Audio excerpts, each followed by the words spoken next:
C'est l'heure de votre programme hebdomadaire Joyeux Mariage, présenté par Sodogado Domé depuis le studio CDS. Recevez votre bénédiction. Joyeux Mariage. Bon, je vais vous donner quelques, définitions. Je vais prendre ça et je vais vous lire dans Proverbe 31. La Bible dit: qui peut trouver une femme vertueuse, une femme vertueuse, une femme excellente, une femme digne de ce nom, une femme serviable, respectueuse. Qui peut trouver une femme vertueuse? Elle a bien plus de valeur que les perles. Le cœur de son mari a confiance en elle et les produits ne lui feront pas défaut. Elle lui fait du bien et non du mal tous les jours de sa vie. Elle se procure de la laine et du lin et travaille d'une main joyeuse. D'une main joyeuse. Ça veut dire que il n'y a pas à murmurer que tu sers ton mari et je suis en train de faire ceci, je suis en train de faire cela, je fais la maison, je m'en vais au travail, je viens, je suis fatigué, je peux pas faire à manger à ma famille. Non. La Bible dit que tu fais ça d'une main joyeuse. Tout ce que tu fais, c'est pour Dieu, c'est pas pour l'homme. Ça continue. Elle est comme un navire marchand. Elle amène son pain de loin. Elle se lève lorsqu'il est encore nuit et elle donne la nourriture à sa maison et la tâche à ses servantes. Elle pense à un champ et elle l'acquiert. Du fruit de son travail, elle plante une vigne. Elle ceint de force ses reins et elle affermit ses bras. Non, ceux qui veulent que la femme ne travaille pas, ça, ils n'ont pas bien trouvé. Parce que la Bible dit, la femme doit travailler, doit amener quelque chose à la maison. De loin, il amène des choses à la maison. C'est pas que vous êtes plus âgé que l'homme, que vous avez de l'argent plus que l'homme, que vous avez de la dignité sociale que l'homme, que votre homme n'est plus votre homme.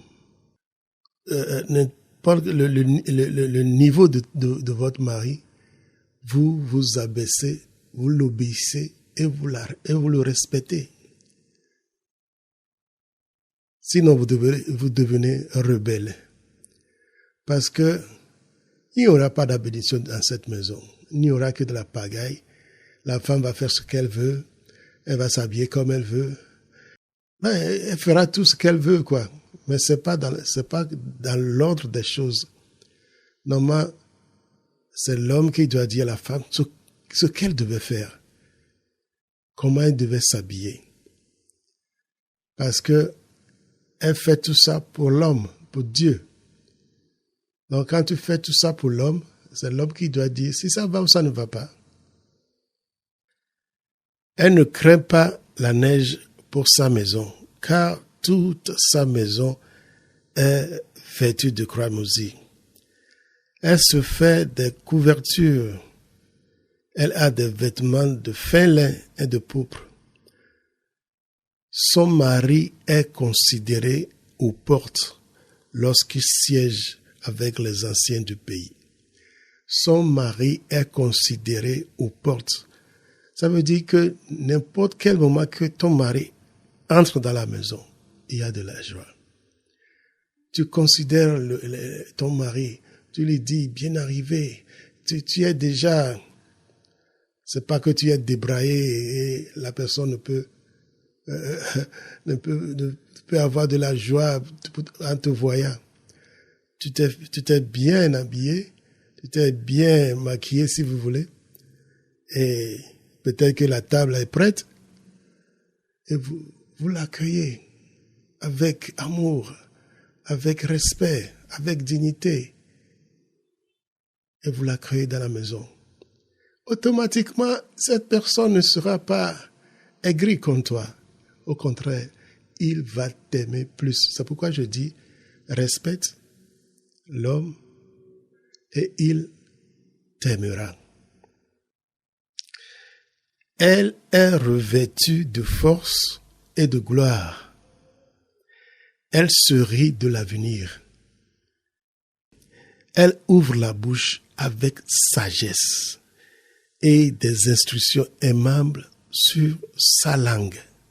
Quand tu ouvres la bouche, c'est la sagesse de Dieu qui sort. Tu n'ouvres pas la bouche parce que tu dois être l'opposé, tu dois dire l'opposé de ce que l'homme a dit. Non, c'est avec sagesse. Quand tu as quelque chose de contraire à ce que l'homme dit, c'est quelque chose que tu dois méditer. Tu dois méditer beaucoup dessus pour savoir comment le dire à l'homme avec sagesse, avec souplesse, pour que l'homme ne se sente pas qu'il y a une rivalité. Non, ça ne se fait pas. Tu détruis ta maison en faisant ça, la femme. Quand l'homme veut faire quelque chose, la femme dit non. Quand tu investis là-bas, ça va pas marcher. Mais tu es une femme, tu ne vois pas là où l'homme veut aller. Ça ne veut pas dire que la femme n'a pas le droit de parler dans la maison, non. Tu dis ce que tu veux dire avec sagesse. Tu n'imposes pas ce que tu veux dire.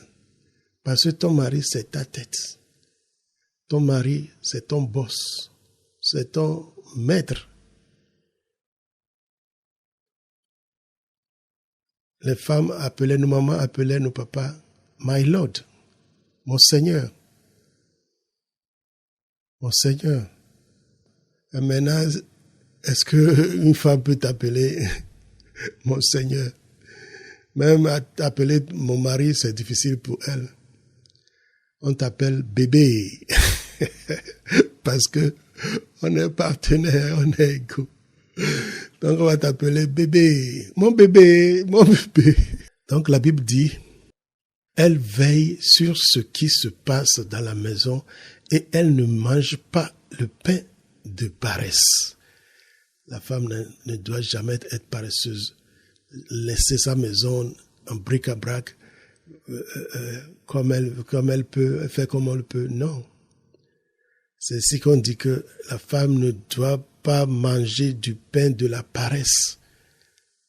La femme ne devrait pas paresseuse. Non.